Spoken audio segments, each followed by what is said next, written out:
Hi Sagittarius, thank you for joining me. Let's do 3-card tarot for the sign of Sagittarius, and I get a free one here because I'm a Saggy. So welcome fellow Saggies. Okay, shuffling now and asking for a 3-card spread please for the sign of Sagittarius. And I'm not actually going to put a date on this. I'm doing this kind of early June 2019. But these aren't time sensitive. The best time to watch these is any time that you're drawn to it, basically. So they're evergreen on YouTube. They're there on my channel. There's kind of 300, I think about 350 videos on there now or something. Not all psychic stuff. Some of it's chickens, some of it's woodwork, but we're all into the psychic side of things now. Okay, so 3 cards for Saggy. Here we go. Oh. Oh, right, okay. So let's make a start. And the first one keeps on coming up, this card. It seems to come up several times every week for various different signs in various different ways, and it has a lot of different meanings to it. We've got the sheep shopkeeper here. She is the Queen of Pentacles. Okay, now Pentacles, I think a really positive thing. There's the sign of magic in the shape of the pentagram, and the fact that it very often represents either money or wealth in one way or another. And I know a lot of us need wealth at the moment, and although the best things in life are free, we need wealth at the moment. Well, the more of the free best things in life we've got, the wealthier we become, and the easier it gets to make ourselves a bit of money or anything else that we really need to do. We've got a golden rabbit there, there's fertility, there's all kinds of good things indicated in this sign. It simply isn't straightforward, Saggy, but being a Sagittarius, you're not straightforward, are you, either? I know, because I'm a Saggy and I'm not at all straightforward. The sheep shopkeeper isn't like any other shopkeeper that tries to push things at you and sell you things. You have to kind of prove yourself to the sheep shopkeeper. So Alice has been on a long journey across water with this lady here, the Queen of Pentacles, and a great deal of learning has happened. Some of it learning that Alice isn't really aware that she's taking in, as is so often the case in any kind of spiritual work. And so this card tends to signify a shift coming in, because it's the sum total of what we've learned. We have to build up quite a lot of new knowledge, quite a lot of new information to really have the wisdom to make a shift like that. That's really important. And wisdom it's incredibly wise, obviously, because it's wisdom. But if we go back to the early Bible story of King Solomon and the wisdom of Solomon, for one thing, he was very wise because he grew aloe, which we have in aloe vera that we take. It's very good for the health. And he was a very wise character because at one point he was asked kind of what spiritual gift would you like to have more than anything else. And he chose wisdom, which is a very wise choice. So it's like that lateral thinking, Saggy, okay? Try and do the wise thing. Try and act in kind of concord with everything that you've learned spiritually and just what you know about life, okay? Life skills are called upon here. But it's not so much that we've got to build them up, it's that we're almost ready, Things aren't quite happening yet, Saggy, and what needs to happen is we need to reach out and take things. Because the end of this particular chapter of the story is that Alice can take what she wants and she chooses an egg. But the sheep shopkeeper will not give her the egg. She has to take the egg for herself. Now, I apologise if you're sort of cross-watching all my stuff. You'll have heard me explain that about 6 million times. I read them with a spirit guide with me, and it's done in a sense of mediumship. But, the traditional meanings are there for a reason. They're all a little bit different in this deck, actually. So I'm going to shuffle again. I'm going to say, tell me some more, please, about the Queen of Pentacles in this reading for Sagittarius. Tell me some more, please, for Sagittarius in this reading about the Queen of Pentacles card, which has come up. And what have we on the top of the deck? Let's go right to the top. And it's 8 of Swords. Gosh, now this is not quite such a cheerful image, is it? But we have got the 8. We've got the thought of eternity there. And, Alice is kind of... There's a certain amount of what Alice... Excuse me a minute. I must just look straight at the card while I think about it a minute. There's a certain amount of choice in this for Alice. She could possibly get away. It wouldn't be terribly easy, but she could possibly get away, and yet still she's there. We've got psilocybin mushrooms in the background there. Not that I would know anything about those, but we're definitely being reminded of earth magic there in quite a big way. And the playing cards are the real thing. It shows a lot of confusion, you know. In the Eight of Wands, there's a lot of playing cards, and you can only see the back of them, telling us that we don't need to kind of worry about the details. Well, there's no need to worry in this one, you know, about details or anything else, because these things are never about actually we should worry, because we shouldn't, you know. What good is life if we're worrying all the time? The thing to do is kind of be practical, because these things can be sorted out one thing at a time, and we do have eternity to sort things out, friends. We live in a string of lives, or at least that's what I believe. I believe we've all had many lives before us, and we'll have many more lives ahead of us.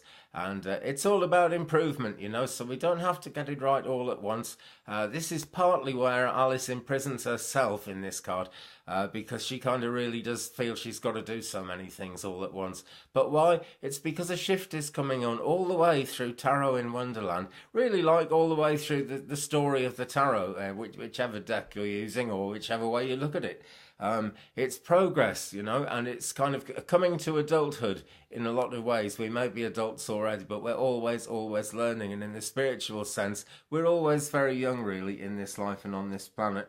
So in terms of taking what you want, there's going to be a certain amount of practical decisions, and you're going to need to ignore a lot of interference that's going on, Saggy. Isn't that always the way, really?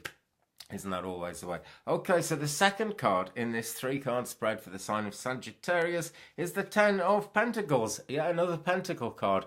This is looking all very positive, you know. Again, we've got the magic of the Pentacles indicated. We're looking, by the way, actually, and this applies to the Queen of Pentacles as well. We're looking at Earth energy. It's kind of Taurus, it's Virgo, it's Capricorn. Someone maybe like that coming around you, you know. Certainly help coming from that direction. I really do feel help coming, because this card is about help. We see the ancestors here, portraits of the ancestors on the wall above Alice as she sleeps, and pentacles all around her. And this makes me think of the afterlife, the spirit world, the thought of moving on into the next part of our lives, in the next part of the universe, kind of wherever that is, which I tend to believe is actually here, and that's why we can manifest our own reality.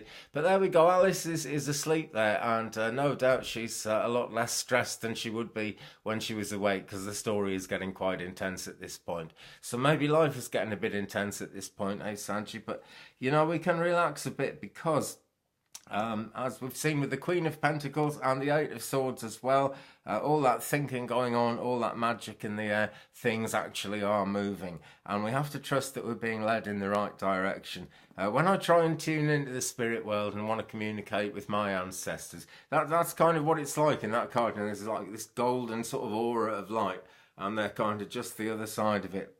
And, you know, the more I visualise, the more I find it easier to believe, you know, and there's evidence comes to me all the time, so I'm really sure about that.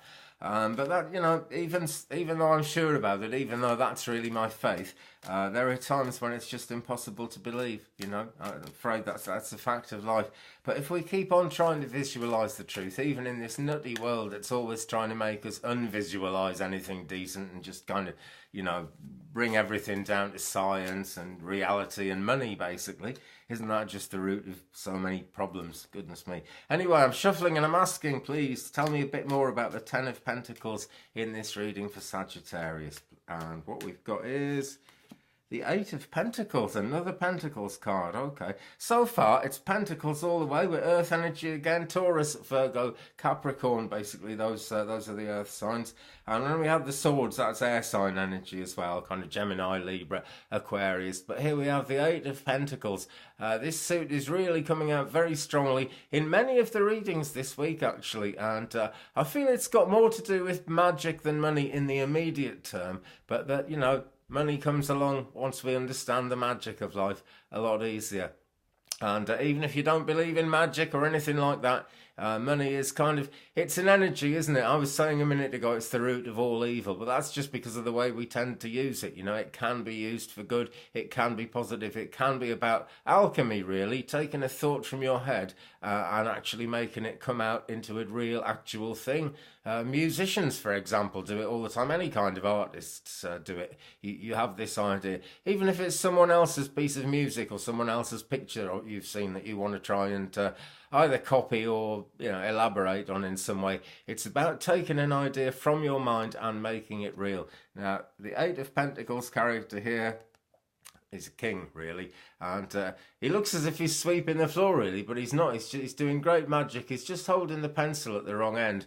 Very small amount of adjustment moves things forward. And we've got the number 8. We're looking at eternal matters here, Saggy. This is really out there in a big way. But what we don't always understand is that we are pretty much out there in terms of our mind, in terms of the third eye, which I guess is active, guys. If you tuned in and you're interested in a tarot reading, God bless you. And that's the third eye being active, yeah? That's kind of how these things work. Now then, so what is the final card of the 3 cards? And we'll do another one as a significator in a minute. It's number 4, and it's the Emperor. He's a dodo, but he's not really as dead as a dodo. It's just that lots of other people think he is. Okay, so now that really takes me into the spiritual thoughts before I go anywhere else with this, because we are kind of called to think outside the box a little bit here, and to believe in part of ourselves that the world is trying to tell us is dead and gone. They try and drum it out of us as soon as we start in elementary school, or infant school as we call it in Britain, and life just keeps on trying to drum this out of us all the time. And then as adults we kind of go to church, and the church is kind of all adopted by the state and approved of, and everything becomes government approved, and such a sad thing that people think that's kind of God involved in that. There we go. Right, I've digressed there, but we've got number 4 there. Being the Emperor, it's Aries energy, okay? Now that can mean it's a little bit stiff, and this is the way the help comes in to help us move forward, okay? Lots of self-discipline around with Aries, I feel, in this reading. You can see how carefully these bushes have been cut, the art of topiary there. They've been cut to a very fine shape indeed. And there's also a brightly coloured parrot here, and that's showing me there's a lot to be cheerful about. The presence of birds all over this tell me it's kind of the higher chakras that we're really looking at. We've got a royal... I was going to say we've got a royal swan, but it's not. It's a duck. There we go. We've got a duck. Okay, so maybe you'll need to duck out of the way. I know that's not what the card means, but that's just what's come into my mind there. Let us ask for some more information, please. Tell me more about the Emperor in this reading for Sagittarius, please. Okay, and what have we got? We have got the 2 of Wands. Oh, right.